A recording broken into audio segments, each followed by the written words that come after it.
सभी को मेरा प्यार भरा नमस्कार। पैडल अप के इस यूट्यूब चैनल पर आप सभी का स्वागत है। मैं उम्मीद करता हूँ कि आप सभी की तैयारी बेहद ही अच्छी चल रही होगी और उसी तैयारी को और भी बेहतर करने के लिए आप जानते हैं कि हमारी ये सीरीज़ है जिसमें स्पेशली हम अपना चंडीगढ़ पीआरटी और इमारत एग्ज़ाम को टारगेट करते हैं और उसमें जो टीचिंग एप्टीट्यूड वाला आपका पार्ट आना है उसको कवर करते हैं। उससे रिलेटेड जितने भी इंपॉर्टेंट क्वेश्चन हो सकते हैं हम आपके सामने इन सीरीज़ के माध्यम से लाते हैं, जिसमें काफ़ी सारे प्रैक्टिस सेशन हो चुके हैं। इन केस अगर आपने उनको नहीं देखा है तो आपको नीचे डिस्क्रिप्शन बॉक्स में उसकी लिंक मिल जाएगी। उसके माध्यम से आप रिसेंटली जितने भी प्रैक्टिस सेशन कंडक्ट कराए गए हैं और उनके क्वेश्चनों की प्रैक्टिस बड़ी ही आसानी से कर सकते हैं। तो बढ़ते हैं आज के प्रैक्टिस सेशन को शुरू करने की ओर। उससे पहले अगर आप हमारे ग्रुप्स को ज्वाइन करना चाहते हैं जो टेलीग्राम या व्हाट्सअप पे हैं, तो उसके लिए आपको डिस्क्रिप्शन में बड़ी ही आसानी से लिंक मिल जाएगी। उसके थ्रू आप हमारे व्हाट्सअप ग्रुप हो या वो टेलीग्राम क्विज का ग्रुप हो या हमारी ऑफिशियल चैनल हो, उसको बड़ी ही आसानी से ज्वाइन कर सकते हैं। तो बढ़ते हैं आज के क्वेश्चन की सीरीज़ के तौर पे। तो पहला क्वेश्चन हमारा कहता है कि which of the following is not a teaching add, मतलब कौन सा इनमें से शिक्षण सहायता नहीं है। क्या वो डेस्कटॉप है, ग्रीन बोर्ड है, प्रोजेक्टर है, यूनिफॉर्म ड्रेस है। तो हम सभी जानते हैं कि हमारा जो डेस्कटॉप के रूप में हम कंप्यूटर्स का यूज़ करते हैं वो भी हमारे टीचिंग एड्स में आते हैं। ग्रीन बोर्ड भी हमारा टीचिंग एड है एक तरीका, प्रोजेक्टर भी हमारा टीचिंग एड है। बट जो ड्रेसेस हैं वो हमारे कहीं भी टीचिंग एड में यूज़ अभी तक नहीं की जाती हैं, है ना। बट एक क्रिएटिव टीचर उन चीज़ों को as a teaching aid use कर सकता है, बट अभी तक ऑफिशियली या फॉर्मल तौर पर उनको यूज़ नहीं किया जाता, इसलिए ये टीचिंग एड के तौर पर नहीं ली जाती। बढ़ते हैं अगले क्वेश्चन की ओर कि which of the following is not an activity aids related to teaching learning material, मतलब कौन सा शिक्षण अधिगम सामग्री से संबंधित गतिविधि सहायक सामग्री नहीं है। क्या वो ओवरहेड प्रोजेक्टर है, ड्रामा है, डेमोन्स्ट्रेशन है, फील्ड ट्रिप है। तो हम सभी जानते हैं कि ओवरहेड प्रोजेक्टर आपका टीचिंग एड के तौर पर यूज़ किया जाता है। फील्ड ट्रिप हो गया, डेमोन्स्ट्रेशन हो गया, ड्रामा हो गया। अब आपको इसमें से भी बताना है कौन सा टीचिंग एड के तौर पे आपका नहीं है। Is not an activity aid, आपको यहाँ ये भी बताना है कि एक्टिविटी एड नहीं है। तो आपका यहाँ ड्रामा और फील्ड ट्रिप ऐसा एक्टिविटी है, ये भी आपको पता है। डेमोन्स्ट्रेशन भी एक तरीके की एक्टिविटी बेस्ड है, पर ओवरहेड प्रोजेक्टर आपका activity based teaching learning material नहीं है ना। तो बढ़ते हैं अगले क्वेश्चन की ओर कि the most appropriate reason for the introducing Jio board based activities could be, मतलब जियो बोर्ड बेस्ड जो एक्टिविटी है वो शुरू करने से सबसे उपयुक्त कारण कौन सा हो सकता है। To teach line and angle to the learner, मतलब रेखा और कोण के बारे में बच्चे को बताना, या विभिन्न प्रकार के त्रिभुजों के बारे में बताना, या वॉल्यूम के बारे में बताना, या ज्यामितीय अवधारणाओं के बारे में मतलब ठोस चीज़ें, मतलब कॉन्क्रीट चीज़ें उनके सामने उपलब्ध कराना। तो हाँ, जियोमेट्रिकल बोर्ड्स का यूज़ हम मेनली क्या करते हैं कि बच्चे को कॉन्क्रीट वे में चीज़ों को दिखाने के लिए, उनके सामने चीज़ों को मूर्त रूप में लाने के लिए, कॉन्सेप्ट को समझाने के लिए उनका इस्तेमाल करते हैं। तो इसका जो सही और अप्रोप्रिएट आंसर बनेगा वो बनेगा फोर्थ वन। तो fourth is the right answer of this question. बढ़ते हैं अगले क्वेश्चन की ओर कि which of the following will be the most appropriate tool for telling a story, मतलब किसी को कहानी सुनाने के लिए इनमें से सबसे उपयुक्त टूल की तरह आप किसे यूज़ करेंगे। प्रेजेंटेशन को, एक्टिविटी सीट्स को, एनिमेटेड वीडियो को, या नन को। तो इसका आंसर मैं आपको एज अ होमवर्क देता हूँ, क्योंकि ये कॉमन सेंस बेस्ड क्वेश्चन है। आप इसको खुद ज़्यादा बेहतर तरीके से सही कर सकते हैं बजाय कि मैं इसको एक्सप्लेन करूँ, है ना। बढ़ते हैं अगले क्वेश्चन की ओर कि audio visual aids help the teacher because, मतलब जो दृश्य और श्रव्य सामग्री है वो शिक्षा की किस प्रकार से सहायता करती हैं और क्यों। दे मेक क्लास बोरिंग, वो क्या उबाऊ बनाती हैं कक्षा को। तो ये बात तो अपने आप में गलत है। दे मेक स्टूडेंट पंक्चुअल, वो समय पाबंद बनाती हैं बच्चों को, ये भी बात इससे कहीं रिलेट नहीं होती है। दे मेक लेसन इफेक्टिव, हाँ ये हो सकती है कि जो ऑडियो विजुअल एड्स हैं वो कहीं ना कहीं इन्हांस करती हैं आपकी टीचिंग को और बच्चे की लर्निंग को एक कहीं ना कहीं बहुइंद्रिय अनुभव प्रदान भी करती हैं। तो ये हमारा सही आंसर बनेगा, है ना। बट अगर फोर्थ वन वाला पढ़ें they provide recreation in the class, तो ये भी इससे कहीं रिलेट नहीं करता है ना।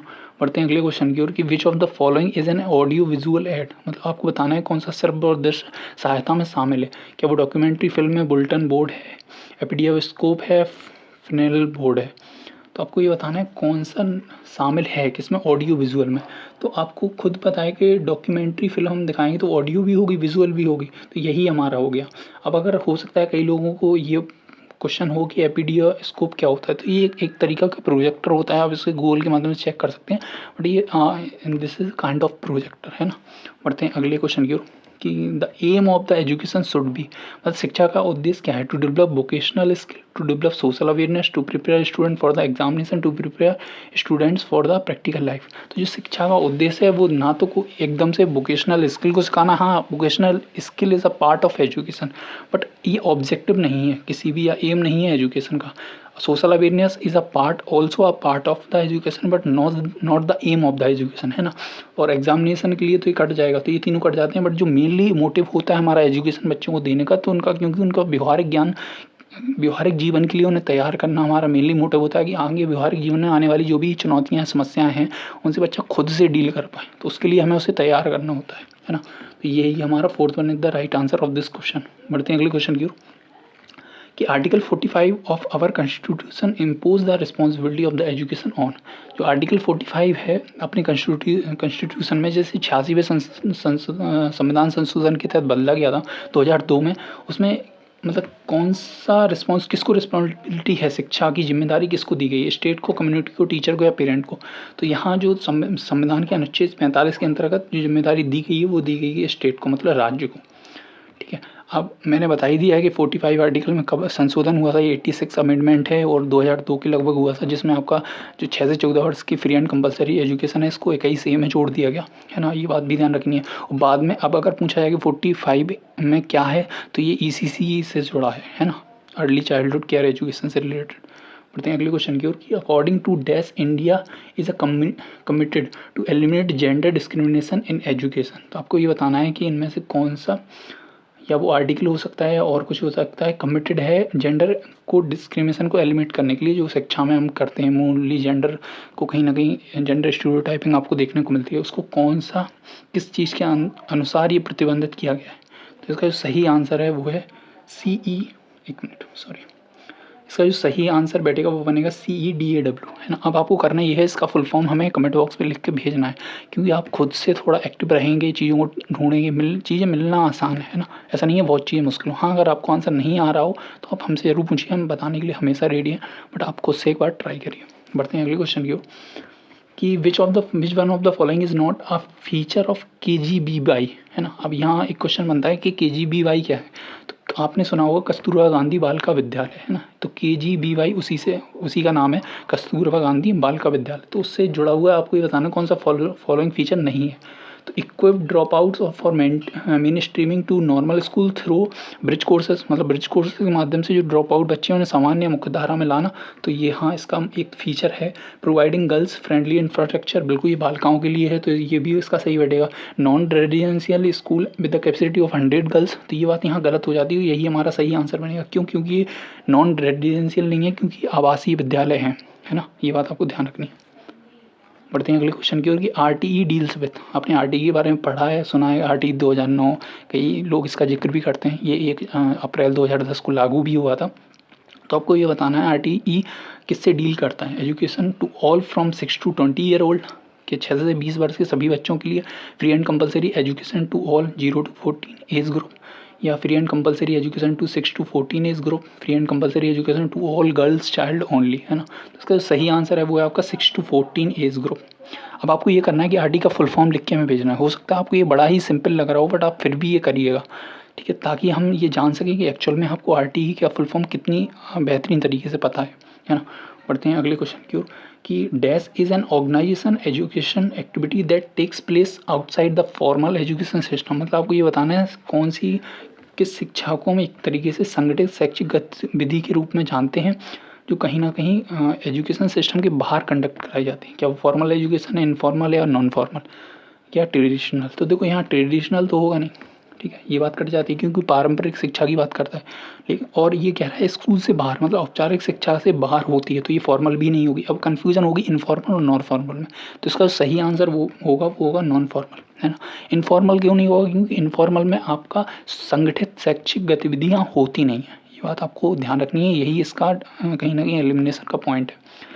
तो इनफॉर्मल में कभी भी ऑर्गेनाइज एजुकेशनल एक्टिविटी नहीं होंगी, लेकिन नॉन फॉर्मल में ऑर्गेनाइज एजुकेशनल एक्टिविटी होंगी, बट वो किससे कनेक्ट नहीं होगी, वो एकदम उसका आप ये नहीं कह सकते, उसमें ये बाउंडेशन नहीं है कि आपको स्कूल में आके या फॉर्मल तरीके से ही चीज़ों को सीखना है ना, इसलिए ये नॉन फॉर्मल के अंतर्गत आता है।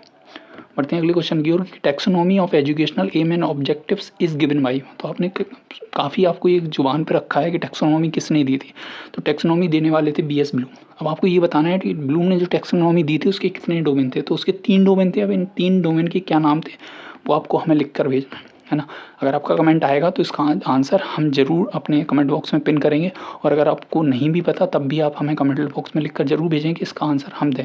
अगर आपके ऐसे कमेंट आते हैं, रिप्लाई आते हैं, तो हम ज़रूर इसका आंसर बताएंगे ना। बढ़ते हैं अपने अगले क्वेश्चन की ओर। Multi dimensional curriculum is one which. मतलब बहुआयामी पाठ्यक्रम क्या हो सकता है। कई विषयों का शिक्षण कार्य पूरा करता है, या ensure an all round development of the third learner. यहाँ थर्ड लर्नर ना आके थर्ड लर्नर आएगा, है ना। तो ये बात कट जाती है। ये पॉइंट यहाँ spread in various dimension cover comprehensive content area. तो जो आप मल्टी डायमेंशनल करिकुलम की जब आप बात करते हैं तो उसका मेन मोटिव यही होता है कि बच्चे का हम ऑल होलिस्टिक डेवलपमेंट करें या ऑल राउंड डेवलपमेंट करें, जिसमें बच्चे के विकास के सभी पक्ष शामिल हों। इसका सही आंसर आएगा वो होगा सेकंड वाला, है ना। बढ़ते हैं अगले क्वेश्चन की ओर। तो अगला क्वेश्चन कहता है कि कौन सा पाठ्यक्रम का हिस्सा नहीं है। आपको ये बताना है which one is not the part of curriculum, है ना। क्या वो टीचिंग है, एक्सपीरियंस है, ऑब्जेक्टिव है या सब्जेक्ट है। तो यहाँ जो करिकुलम पूछा गया है, करिकुलम का पार्ट नहीं है, वो आया आपका शिक्षण मतलब टीचिंग। क्योंकि आपके अनुभव, एक्सपीरियंस हो गया या ऑब्जेक्टिव्स हो गया या सब्जेक्ट, ये सभी करिकुलम के हिस्से के तौर पर जाने जाते हैं बजाय कि टीचिंग के।